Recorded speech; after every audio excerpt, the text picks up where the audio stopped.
Have you ever wanted to walk on the clouds? There is a place on Earth where the ground vanishes, and you're left standing in a literal infinite void of sky. This is the Salar de Uyuni in Bolivia, the world's largest salt flat. It's 10,000 square kilometers of blindingly white salt, so flat that NASA actually uses it to calibrate their satellites from space. But how did a giant mirror end up in the middle of the Andes Mountains? Behind every moment lies a scientific wonder. I'm Kale, and welcome to SciCurios, where curiosity meets science. The story starts about 40,000 years ago. This entire area was once a massive prehistoric lake called Lake Minchin. As the climate shifted and the water evaporated, it didn't just disappear. It left behind a thick, crusty salt soup.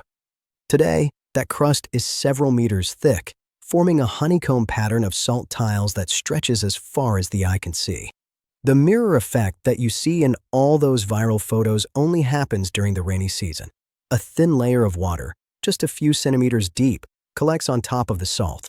Because the salt underneath is incredibly level and non-porous, the water sits perfectly still. This creates a specular reflection, where light hits the water and bounces back at the same angle, turning the entire desert into the world's largest natural mirror. But don't let the pretty pictures fool you. There is a high-tech treasure buried underneath. Beneath that white crust lies a massive reservoir of lithium-rich brine. We're talking about 50% to 70% of the entire planet's lithium. That means the mirror you're standing on is actually the primary source of the batteries in your smartphone, your laptop, and your electric car.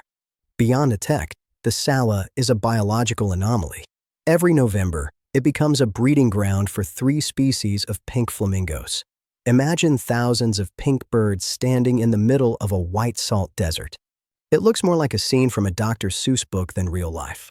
So it's a satellite target, a pink flamingo nursery, and the world's biggest battery, all wrapped in a landscape that defies the laws of perspective. It's proof that sometimes the most alien-looking places in the universe are right here under our feet.